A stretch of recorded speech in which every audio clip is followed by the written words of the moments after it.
Welcome to the Art of Healing podcast, the podcast that is dedicated to helping you connect with your mind, body, and spirit. This is Charlize, physician and Reiki master, and thank you so much for joining me. I would like to remind you that although I'm a physician, the information you receive in this podcast is for educational and entertainment purposes only. You can find my full disclaimer at my website, www.healingartshealthandwellness.com. If you like what you hear on this podcast, sign up for my weekly newsletter. Check your show notes for more information and for the link to sign up. Thank you.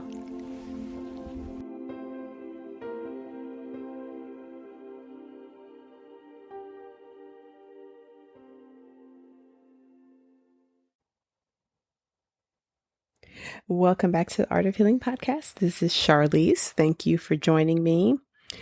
We are going to continue to the second installment of Grounding Your Energy. Last week's episode, we did 3 short exercises that we can use to ground our energy.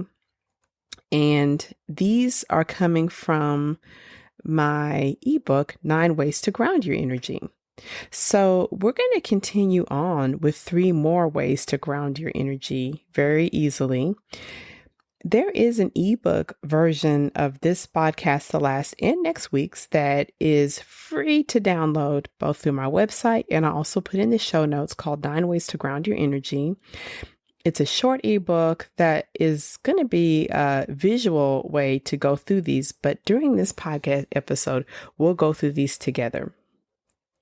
So how you choose to do these, it depends. If you want to do them as you listen right now, for the exercises we're doing today, these will best be done when you're seated.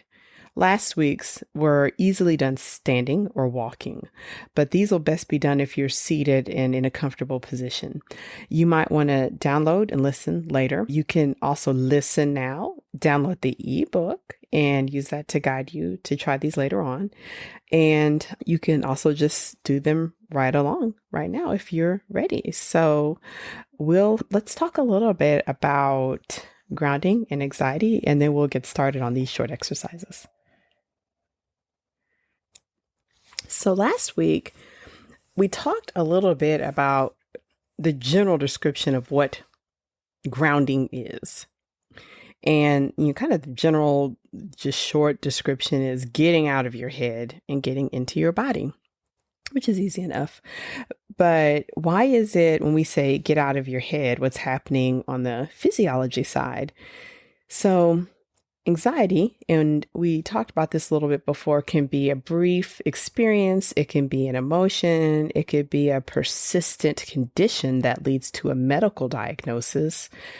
But for all of those, what's happening inside your body is a complex dance that I'm going to overly simplify. Of course, it's not nearly this simple in real time, but we're going to overly simplify what happens at the point that we're feeling anxiety. So your brain, and as humans, we got big giant brains, your spinal cord are both working with what I call your body's operating system. One of them, your autonomic nervous system.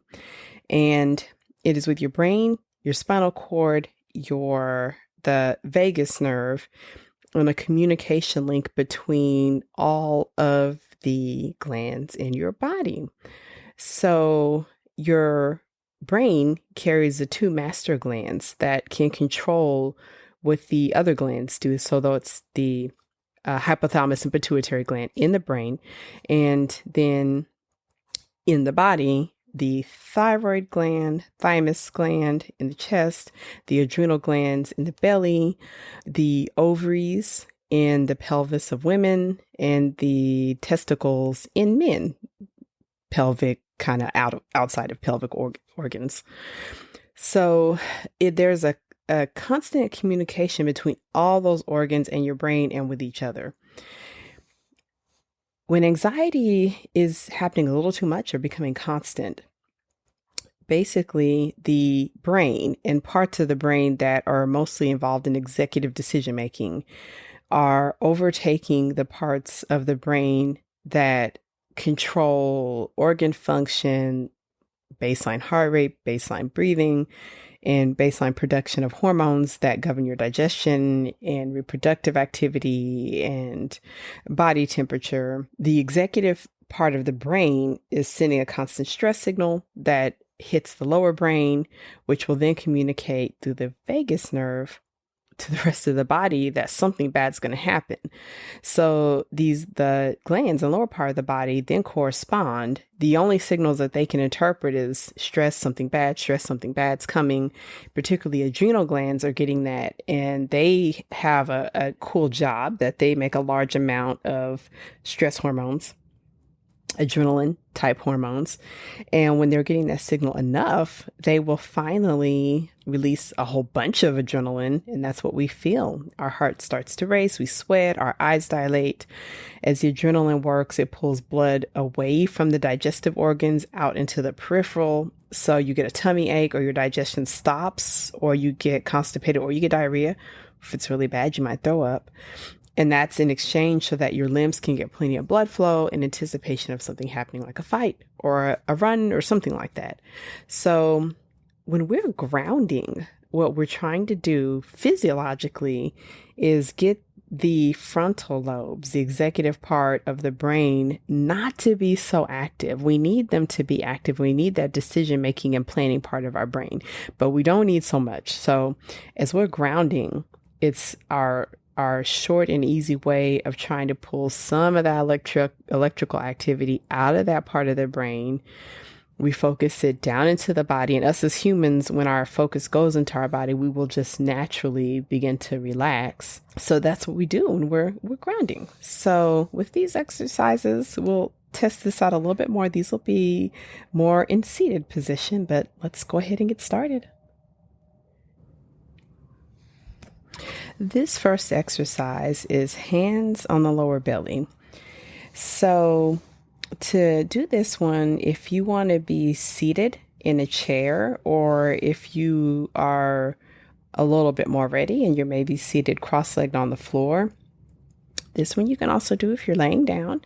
You'll just place your hands across your lower belly, wherever it feels comfortable and natural. You decide what feels the most comforting to you. And once your hands are there, you'll want to get into a good alignment in your seating. So you might want to rock your body back and forth until your hips feel nice and settled and neutral. And your chest cavity, you might want to practice sort of a little seated cat and cow until you get to more of a neutral place there, where you can get your spine long but comfortable, all that you can just sit and breathe easily. And once you're feeling nice and aligned and your hands feel nice and comfortable, you can just start to take deep breaths. As we're settling into this, you might want to do just 3 cleansing breaths, just that just kind of, clear out the old stale stuff. And then you can take a longer, more deliberate deep breath. And as you're taking that inhalation in, now you can bring your focus to your hands that are resting on your belly. And as you do this, just simply observe your hands as they move outward. And then when that breath feels complete, you exhale and just notice how your hands move inward. And then over the next couple of minutes, just long, deep inhalations, keeping your attention on the hands. So it might be nice to focus on how your hands actually touch your belly. And then as you exhale, how your hands fall, still resting on the belly. So as you're experimenting with that hands on the belly and these long breaths. This is a short meditation I took from my book, 21 Day Meditation Journey. And the idea is that we're breathing, we're focusing on that lower belly, we're actually focusing on the sacral chakra. And all we're doing is just letting the brain slow down and just simply experience that part of the body without judgment. So that's where our bladders are. That's where our reproductive organs are. That's where our lower digestive tract is. And as we take these long, deep breaths and we feel our hands rise, we're just simply being with that part of our body. We're not asking anything of it. We're not judging it. But the nice thing when we do this is our attention comes out of this overactive brain and then into the body. So if you'd like to practice that for another maybe minute or so.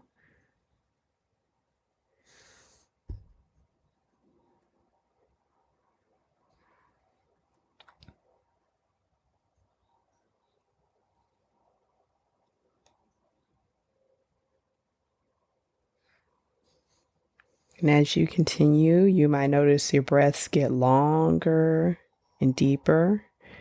And you may notice that not as many thoughts, or they may not be coming as quickly.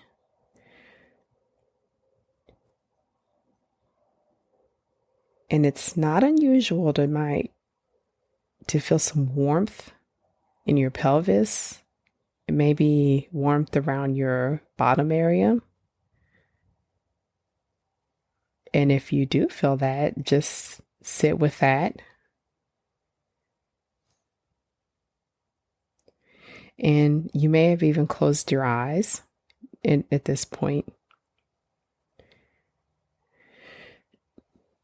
We can go ahead and conclude, or if you're in a point where you're really enjoying that, you can pause and stay with that breath with your hands on the lower belly for several minutes. So now that we've had our hands on our bellies and we've had a little moment to be in our lower bodies, we'll practice an iteration of that, which is a yoga pose, one of the simplest, which is easy seated pose. So just like we practiced in the last one, I would say probably being seated. So if you're seated in a chair, if you can adjust yourself so that your feet can be firmly planted on the floor. If there's a reason that your chair doesn't allow for that, there may be an adjustment, like something behind your back that scoots you up. Or if you might want to improvise with something you can put underneath your feet, yoga blocks or a book or something similar. And then you can opt to support your back if you're in your chair. If you've decided to sit on the floor, that would be sitting cross-legged. And typically, it's usually better if you can raise your behind, so sitting on a cushion or blankets or a pillow, and crossing the legs if it's comfortable. But you don't have to cross them tightly. You don't have to be in a full lotus pose. Just something that sort of brings your legs inward. And in the easy seated pose, you find that same nice alignment in your spine. So you might have to arch your back forward a little and open up your chest, and then do the opposite where you scrunch everything down. You purposely slouch. And then when you find a good place that you're right in the middle and it feels good, you actually rest there. You can place your hands on your lap. If you want to place your hands upward and use this time to get in touch with any higher source, knowledge, oracle, God, prayer, then you can. Or if you want to place your hands palm down on your lap, and that's to help to focus your energy back into that grounding space and into your lower body. And from there, you just simply take deep breaths in and feel the belly rise and the chest expand, and then simply release the breath.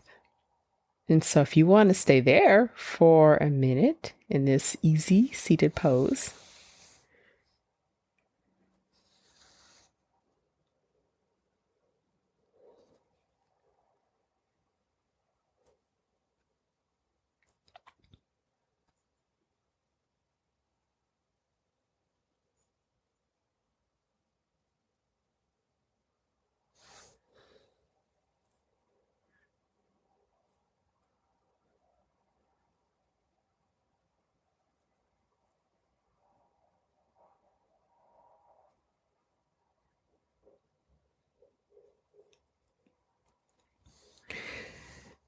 so if you had closed your eyes or settled in, you might want to go ahead and open your eyes. And I would invite you actually to stay right where you are to try out this third exercise. So for our third exercise, I would stay seated in whatever position you've chosen, especially if you're comfortable. And what you'll do is take your first and second finger, or your pointy finger and your middle finger, and you're going to place them on the back of your head. And you want to find a spot that's on both sides, sort of find your ears, then work your way towards the center, and a spot that's right in between the midline of your skull and your ears.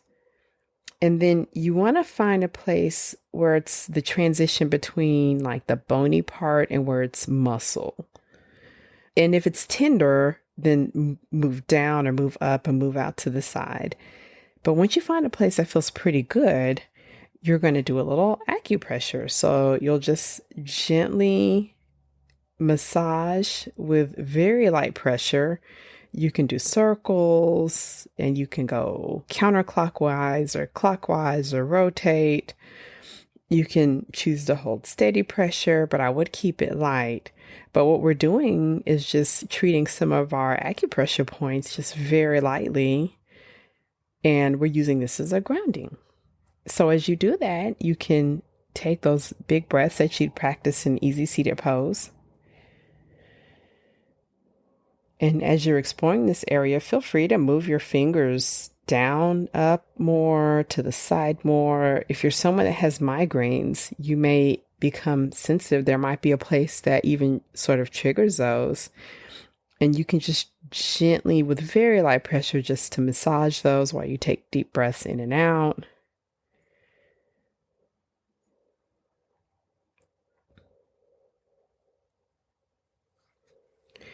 And then if it's comfortable, you can move those two fingers to your shoulder area. So the meaty part, which is the trapezius, so in between the tips of your shoulders and your neck, and you can gently massage those in the same fashion, like circular, maybe just gentle pressure or just in and out. But what we're doing is exploring some of our energy points using acupressure. And just releasing some of that muscle tension is a great way to ground our energy. So after those acupressure points, feel free to do some light stretches if you need to in your neck, and maybe rolling the shoulders a little bit just to release any tension. So hopefully this experiential podcast has helped you feel more grounded. And when we get back together next week, we'll have a few more exercises from my ebook, 9 Ways to Ground Your Energy. As you were listening, if you wanted your copy, download it. It's totally free. I'll put the link in the show notes. And next week, we'll get back together. We'll practice a few more. And then we'll end the month a little differently than we normally do. We're just going to change up things a little bit. So we'll do that a little bit later in a few more weeks.